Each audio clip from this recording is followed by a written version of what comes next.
ഇന്നേ നമ്മുടെ വീട്ടിൽ DYFIയുടെ പൊതിച്ചോറിൻ്റെ ഭാഗമായിട്ട് ഇത് നമ്മുടെ മെഡിക്കൽ കോളേജിലേക്ക് കൊടുക്കുന്ന ഒരു പ്രോഗ്രാം ഉണ്ടല്ലോ.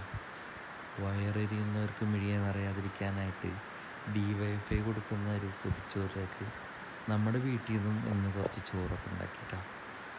നമ്മൾ വീട്ടിൽ നിന്നൊരു പൊതിച്ചോറിൻ്റെ ഉണ്ടാക്കുന്ന ഭാഗമായിട്ട് നല്ല അടിപൊളി ചോറും നല്ല കറിയും, പിന്നെ അതിൻ്റെ കൂടെ ഉമ്മയുടെ കൈ കൊണ്ട് ഉണ്ടാക്കിയതാണ്. അത് പറയാതിരിക്കാൻ വയ്യ. പിന്നെ ഇതിന് ഒരു കാരണം കൂടി ഉണ്ട്, ഇത് ഈ ഒരു വീഡിയോ എടുക്കാൻ. പിന്നെ നല്ലൊരു മീനും അതൊക്കെ വെച്ച്, പിന്നെ എന്താ പറയുക, നല്ല അടിപൊളി ഒരു തേങ്ങാ ചമ്മന്തി അച്ചാറും എല്ലാം കൂടിയിട്ട് ആ ഒരു പൊതിച്ചോറ് ഉമ്മ ഉണ്ടാക്കുകയാണ്. ഉമ്മ ഭയങ്കര സന്തോഷത്തോടു കൂടിയാണ് എടുക്കണത്. പക്ഷെ അത് ഒരു വിഷമം എന്ന് വെച്ച് കഴിഞ്ഞാൽ ഇതെൻ്റെ ഉമ്മയുടെ അവസാന വീഡിയോ ആണ്. ഇനിയൊരു പൊതിച്ചോറ് ഉണ്ടാക്കാനൊന്നുമില്ല.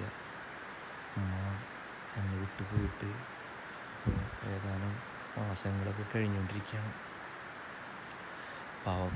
എന്തായാലും ഉമ്മയുടെ സ്നേഹം അതിലുണ്ടാവും പൊതിച്ചോറിൽ.